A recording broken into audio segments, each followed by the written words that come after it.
बंगाल में हुमायूं की बाबरी मस्जिद आस्था या सियासी नौटंकी। आदाब, मैं फारूक खान, संपादक इकरा पत्रिका, थार न्यूज इकरा पत्रिका के इस चैनल में आपका स्वागत है, आपका इस्तकबाल है। जैसा कि आपको मालूम है और हमने इंट्रो में बताया भी है कि पश्चिम बंगाल के अंदर जो विधायक हुमायूं कबीर ने जिस बाबरी मस्जिद का शिलान्यास किया है, संगे बुनियाद रखी है, वो आस्था अकीदत का एक केंद्र है या सियासी नौटंकी। इसी मुद्दे का ये एपिसोड है, जिसे आप आखिर तक देखिए। इसको ज़्यादा लाइक करें, शेयर करें, सब्सक्राइब करें, ताकि ये मुद्दा है वो ज़्यादा से ज़्यादा लोगों तक पहुंच सके। 6 दिसंबर जो कुछ दिनों पहले गया है, 6 दिसंबर 1992 भारतीय लोकतांत्रिक इतिहास में एक ऐसा काला दिन गुजरा है जिस दिन ऐतिहासिक बाबरी मस्जिद को गुंडों ने, आतंकियों ने दिन के उजाले में सुप्रीम कोर्ट को हल्फनामा देकर के कि हम नुकसान नहीं पहुंचाएंगे बाबरी मस्जिद का, और बाबरी मस्जिद को ढहा दिया, विध्वंस कर दिया। केंद्र की नरसिम्हा राव कांग्रेस की सरकार और उत्तर प्रदेश की तत्कालीन कल्याण सिंह की भारतीय जनता पार्टी ने भी सुरक्षा का वादा किया बाबरी मस्जिद के लिए सुप्रीम कोर्ट में, और उन्होंने भी अपनी जिम्मेदारी नहीं निभाई। बाबरी मस्जिद की विध्वंस शहादत के बाद देश में कई जगह दंगे हुए, सैकड़ों बेगुनाह लोग उन दंगों में मारे गए। 33 साल हो गए बाबरी मस्जिद के विध्वंस को। हर साल जो लोग लोकतंत्र में विश्वास रखते हैं, जो संविधान में विश्वास रखते हैं, जिन लोगों को लग रहा है कि बाबरी मस्जिद का जो विध्वंस था गलत था, वो इसको काला दिवस मनाते हैं। दूसरी तरफ वे लोग जिन लोगों ने बाबरी मस्जिद का विध्वंस किया था, भारतीय संविधान की धज्जियां उखाड़ी थी और देश को नफरत की आग में झोंक दिया था, वे और उनके वैचारिक जो वंशज हैं एक तरह के, वे हर साल शौर्य दिवस मनाते हैं। इस बीच इस साल 2025 में 6 दिसंबर को एक खास घटनाक्रम हुआ। पश्चिम बंगाल का मुर्शिदाबाद जिला और वहां के जो विधायक हैं, वहां की जो भरतपुर सीट है, वहां से टीएमसी पार्टी के विधायक हैं हुमायूं कबीर। हुमायूं कबीर ने जो मुर्शिदाबाद के इलाके के अंदर जो रेजीनगर का इलाका है, वहां 6 दिसंबर को बाबरी मस्जिद की शहादत के दिन ही एक नई बाबरी मस्जिद बनाने का ऐलान किया और उसका शिलान्यास किया, संगे बुनियाद किया। लाखों की भीड़ थी, फीता काटा गया, पत्थर रखा गया, उलमा भी मौजूद थे, और वो भीड़ है उसमें बड़ी संख्या में लोग अपने सर पे ईंटें ले लेकर के आए। बताया यह जा रहा है कि वहां 11 स्टील के बॉक्स रखे गए, डिब्बे रखे गए, और जब हम ये एपिसोड बना रहे हैं, यानी वो डिब्बे रखे गए दान के लिए कि लोग इस बाबरी मस्जिद बनने के अंदर मदद करें। तो जब हम ये एपिसोड बना रहे हैं तब तक बताया जा रहा है कि उनमें से 11 डिब्बे खोल करके उनकी काउंटिंग हो चुकी है, और इन 11 डिब्बों में से 4 में काउंटिंग हो चुकी है। 4 में जो काउंटिंग हुई है, तो बताया जा रहा है कि उसके अंदर करीब 1 करोड़ 30 लाख रुपए जो आए हैं, जिसमें से 37 लाख के करीब तो इन 4 डिब्बों में निकले हैं, और 93 लाख के करीब वहां QR कोड लगा करके ऑनलाइन पूरा डोनेशन लेने का एक व्यवस्था थी। 93 लाख रुपए ऑनलाइन डोनेशन आई है। ये एक बड़ा चंदा वहां हुआ है। अब ये जो बाबरी मस्जिद का जो मामला है, तो हुमायूं कबीर ने अचानक, उनको कहां से ख्वाब आ गया, कहां से ये हिदायत मिली है कि वे भीड़ को इकट्ठी करें, बंगाल के अंदर वहां इसकी बाबरी मस्जिद का शिलान्यास करें, बाबरी मस्जिद जैसी मस्जिद बनाएं। ये जो हुआ है, तो अभी 5-6 महीने बाद बंगाल में चुनाव हैं। ये खुद टीएमसी के विधायक हैं, हालांकि इस मामले को लेकर के टीएमसी ने इनको पार्टी से निकाल दिया है। सवाल यह है कि जैसा कि हमने इंट्रो में बताया है कि ये हुमायूं कबीर की आस्था है या सियासी नौटंकी है। यानी ये आस्था हर इंसान की हो सकती है, लेकिन एक राजनेता है, उसकी आस्था के पीछे भी सियासत होती है कि जो आस्था का सहारा लेकर सियासत करता है या अपने अकीदे की, अपने इबादत और पूजा पाठ को लेकर के वोट बटोरने की कोशिश करता है, तो उसकी वो इबादत है, उसकी वो पूजा है, उसकी वो जो आस्था है, अकीदा है, वो भी एक तरह का पूरी तरह से सियासी मैदान बन जाता है, सियासत का जरिया बन जाता है। ऐसा ही हुमायूं कबीर ने किया है। और अगर इससे पहले जाएं तो 6 दिसंबर 1992 को जो बाबरी मस्जिद शहीद हुई थी, विध्वंस हुआ था, तो उस वक्त लाल कृष्ण आडवाणी ने, जो भारतीय जनता पार्टी के बड़े नेता हैं, 100 साल के करीब हो गए, लाल कृष्ण आडवाणी ने पूरे देश में माहौल बनाया। भारतीय जनता पार्टी, आरएसएस और उनके दूसरे संगठनों के नेताओं ने पूरे देश में माहौल बनाया, ऐसा नफरत का माहौल बनाया कि लाखों की भीड़ अयोध्या में पहुंची और उन्होंने बाबरी मस्जिद का विध्वंस कर दिया। दंगे हुए, सैकड़ों बेगुनाह लोग मारे गए। वो भी एक तरह का पूरी तरह से एक सियासी ड्रामा था भारतीय जनता पार्टी को स्थापित करने का, क्योंकि अगर 1984 के चुनाव की बात करें तो भारतीय जनता पार्टी की सिर्फ 2 लोकसभा सीटें आई थी, लेकिन 1992 में बाबरी मस्जिद की शहादत और विध्वंस के बाद भारतीय जनता पार्टी की सीटें बढ़ी। 1996 में सरकार बनी तो भारतीय जनता पार्टी की सीटें हैं वो 180-81 हो गई थी। यानी बाबरी मस्जिद के विध्वंस से भारतीय जनता पार्टी को पॉलिटिकल लाभ मिला, जो आज भी मिल रहा है। तो जो ड्रामा, सियासी ड्रामा लालकृष्ण आडवाणी ने किया, वैसा का वैसा सियासी ड्रामा ये हुमायूं कबीर का है। अब हुमायूं कबीर ने जो किया क्या है, हुमायूं कबीर को टीएमसी ने निकाल दिया है। हुमायूं कबीर टीएमसी से पहले कांग्रेस में भी रहे हैं। उनकी सियासी जो पारी है, इसकी शुरुआत कांग्रेस से हुई।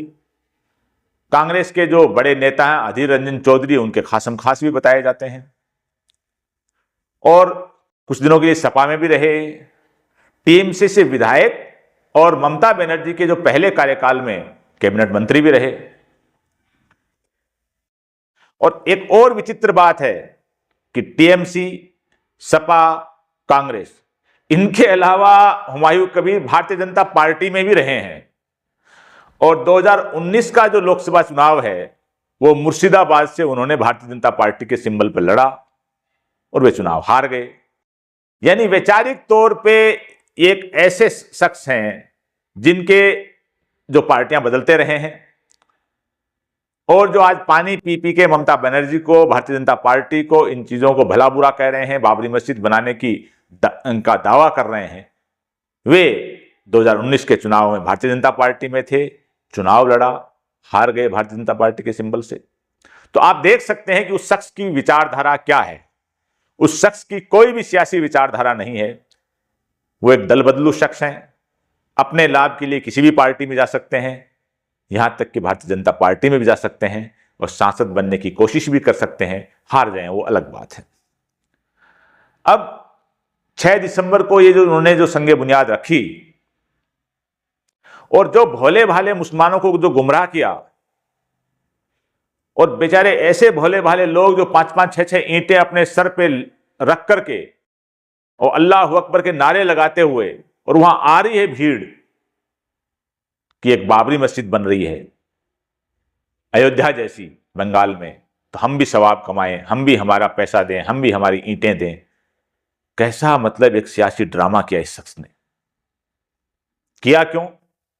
5-6 महीने बाद विधानसभा चुनाव है। अब ये जो हुमायूं कबीर हैं, इन्होंने एक और ऐलान किया है कि 22 दिसंबर को वे एक नई पार्टी बनाने जा रहे हैं, चुनाव लड़ेंगे 135 सीटों पर। तो इसका मतलब तो सीधा सीधा हो गया कि ये आस्था न होकर के सियासी ड्रामा है। और जो ये बाबरी मस्जिद का जो इलाका और कैंपस जो बनाने जा रहे हैं, उनके बारे में और विचित्र बातें भी हैं। इन्होंने बताया है कि ये 25 बीघा के करीब में कैंपस है, जिसमें मस्जिद बनेगी, मेडिकल कॉलेज बनेगी, हॉस्पिटल बनेगा, पार्क बनेगा, हेलीपैड बनेंगे, होटल, रेस्टोरेंट, यानी पूरी तरह एक कॉमर्शियल प्रोजेक्ट बनेगा। आप देखिए उसके मालिक कौन होंगे, जाहिर सी बात है कोई ट्रस्ट सोसाइटी बना ली होगी या बनाया होगा, उसी के यही होंगे। और ये जो 25 बीघा का जो परिसर है, इसका जो प्रोजेक्ट है, वो बताया जा रहा है 300 करोड़ का होगा। तो एक आमदनी का बड़ा जरिया, आस्था की आड़ में सियासत का एक बड़ा जरिया, पैसा भी आएगा, सियासत भी मजबूत होगी, सीट भी जीतेंगे। ये सारा खेल इन्होंने कर दिया है। अब एक बात और कही है इन्होंने, जब इनसे पूछा गया कि पैसा कहां से आएगा, तो पैसा तो कुछ तो हमने बताया कि वहां गल्ले रख दिए हैं, धड़ाधड़ पैसे आ रहे हैं। और जाहिर सी बात है कि सवाब की नीयत से, आस्था की नीयत से लोग पैसा देते हैं, तो पैसा आ जाएगा। इन्होंने एक बात और कही है कि एक बड़े उद्योगपति ने अपना नाम गुप्त रखने की शर्त पे कहा है कि 80 करोड़ रुपए मैं दूंगा। सवाल यह है कि सरकार को पता लगाना चाहिए कि वो उद्योगपति कौन है, वो भारत के अंदर हैं या भारत के बाहर हैं। वो 80 करोड़ रुपए देने की जो घोषणा की है, जो गुप्त नाम रखने की बात कही है, वो हैं कौन वो ऐसे शख्स जिन्होंने ये काम करने का ऐलान किया है। तो पूरा का पूरा एक कॉमर्शियल प्रोजेक्ट है बाबरी मस्जिद की आड़ में। अब बात करें कि अगर इनको मस्जिद बनानी थी, हर शख्स आजाद है, भारत एक संवैधानिक देश है, हर शख्स, हर संगठन अपने धार्मिक केंद्र स्थापित कर सकता है सरकार से परमिशन लेकर के, इसमें कोई दिक्कत नहीं है। अगर इनको मस्जिद बनानी थी तो मस्जिद बना सकते थे, इनको हॉस्पिटल, मेडिकल कॉलेज, हॉस्टल जो भी बनाने थे साथ में बना सकते थे, अच्छी बात है। लेकिन इसका बाबरी मस्जिद ही नाम क्यों रखा? इसलिए, और इसका 6 दिसंबर को ही शिलान्यास क्यों किया? इसलिए कि एक सियासी नौटंकी करनी है। उसी तरह जैसे भारतीय जनता पार्टी, आरएसएस, इनके नेताओं ने, चाहे प्रधानमंत्री मोदी हो, चाहे लाल कृष्ण आडवाणी हो, चाहे यूपी के मुख्यमंत्री योगी आदित्यनाथ हो, कोई भी नेता हो, इन लोगों ने धर्म की आड़ में, हिंदुत्व की आड़ में और लोगों के साथ एक धार्मिक भावनाओं का खिलवाड़ करके, एक सियासी नौटंकी करके राज हासिल किया है। वैसा ही राज हुमायूं कबीर हासिल करना चाह रहे हैं। उन्होंने हिंदुत्व के राज पे किया बीजेपी के लोगों ने, हुमायूं कबीर मुसलमानों के नाम पर, बाबरी मस्जिद के नाम पर करना चाह रहे हैं। अब ये जो मुर्शिदाबाद का इलाका है, वहां बताया यह जा रहा है कि यहां 70% मुस्लिम वोटर हैं। टोटल बंगाल के हिसाब से बात करें तो 30% से कुछ ज्यादा बताए जा रहे हैं मुस्लिम वोटर, लेकिन मुर्शिदाबाद के इस इलाके में 70% के करीब मुस्लिम वोटर बताए जा रहे हैं, यानी मुस्लिम बाहुल्य इलाका है। तो इसमें कुछ सीटें जीती जा सकती हैं। और भी हम अगले एपिसोड इसमें बनाएंगे तो उसमें बताएंगे इसमें पॉलिटिकल ड्रामा है क्या, इसके पीछे असल कारण क्या है, वो हम बाद में अगले एपिसोड में भी आपको बताएंगे। तो हमारा अगला एपिसोड भी आप देखना। अब ये जो हुमायूं कबीर को अचानक ये याद आया कि बाबरी मस्जिद बननी चाहिए मुर्शिदाबाद के इस इलाके में, बंगाल में। उम्र कितनी है साहब इनकी? ये करीब 62 साल के हो गए हैं और करीब 20 साल का इनका सियासी जीवन है। बंगाल में कैबिनेट मंत्री रहे हैं, कई पार्टियों में रहे हैं, वो हमने बता ही दिया। जब बाबरी मस्जिद शहीद हुई थी, विध्वंस हुआ था दिन के उजाले में 6 दिसंबर 1992 को, तब ये महोदय 30-31 साल के थे, यानी पूरी तरह से होश हवास में थे, युवा थे। अगर इनको बाबरी मस्जिद से इतनी हमदर्दी थी तो उनको जाना चाहिए था अयोध्या में 6 दिसंबर 1992 को और बाबरी मस्जिद को बचाने की कोशिश करनी चाहिए थी। ठीक है, खैर युवा थे, हो सकता है इतना होश नहीं हो। जब ये कैबिनेट मंत्री थे बंगाल में, तब उनको बना सकते थे। और उससे बड़ी बात कि 2019 का लोकसभा चुनाव उन्होंने भाजपा के सिंबल पे लड़ा मुर्शिदाबाद से, तो इधर तो फार्म भराते मुर्शिदाबाद से और अगले ही दिन बाबरी मस्जिद की बुनियाद रखते, ताकि मालूम पड़ता कि भारतीय जनता पार्टी के उम्मीदवार हैं, वो पर्चा दाखिल करने के साथ साथ में बंगाल में बाबरी मस्जिद का शिलान्यास भी कर रहे हैं। लेकिन ऐसा नहीं करना था, क्योंकि ये एक सियासी नौटंकी करनी थी। अब ये चल जाएगी। और बड़ी बात कि जब बाबरी मस्जिद का सुप्रीम कोर्ट बाबरी मस्जिद राम जन्मभूमि का जो सुप्रीम कोर्ट ने 9 नवंबर 2019 को जो फैसला दिया, वो पूरा इलाका, पूरा कैंपस राम मंदिर को दे दिया,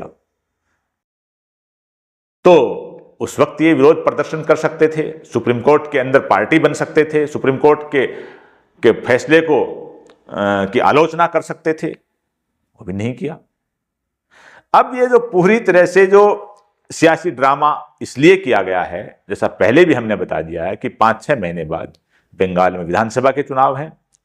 बंगाल में ऐसा माहौल बना दिया जाए कि पूरी तरह से हिंदू मुस्लिम ध्रुवीकरण हो जाए, और जो शैली आसाम के मुख्यमंत्री हेमंत बिस्वा शर्मा बोल रहे हैं हिंदुत्व के नाम पर मुसलमानों के विरोध में, वैसी शैली में हुमायूं कबीर भी बात करें मुसलमानों के फेवर में, बाबरी मस्जिद के फेवर में, आरएसएस और हिंदुत्व के खिलाफ, टीएमसी के खिलाफ, यानी पूरा का पूरा एक प्रोजेक्ट तैयार किया गया है।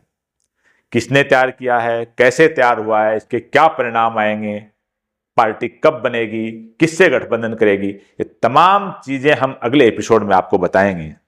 हमारा ये एपिसोड आपको कैसा लगा, आप इससे कहां तक सहमत हैं, असहमत हैं, अपने विचार हैं वो कमेंट बॉक्स में व्यक्त कीजिए, ताकि हमारा जो अगला एपिसोड आए इसी बंगाल की बाबरी मस्जिद और इसकी सियासी नौटंकी पर, तो आपके विचारों को हम शामिल कर सकें। हम ये भी बताने की कोशिश करेंगे कि इस पूरे खेल में पर्दे के पीछे कौन कौन है, और ये जो विभाजनकारी नीति जिसको भारतीय जनता पार्टी आरएसएस ने शुरुआत की थी, उसका हुमायूं कबीर जैसे लोग दूसरे रंग में इसका विभाजनकारी नीति का जो एक पौधे और कांटे बिछाने की कोशिश कर रहे हैं, उनके क्या दुष्परिणाम होंगे, हम ये तमाम चीजें अगले एपिसोड में हम बताने की कोशिश करेंगे।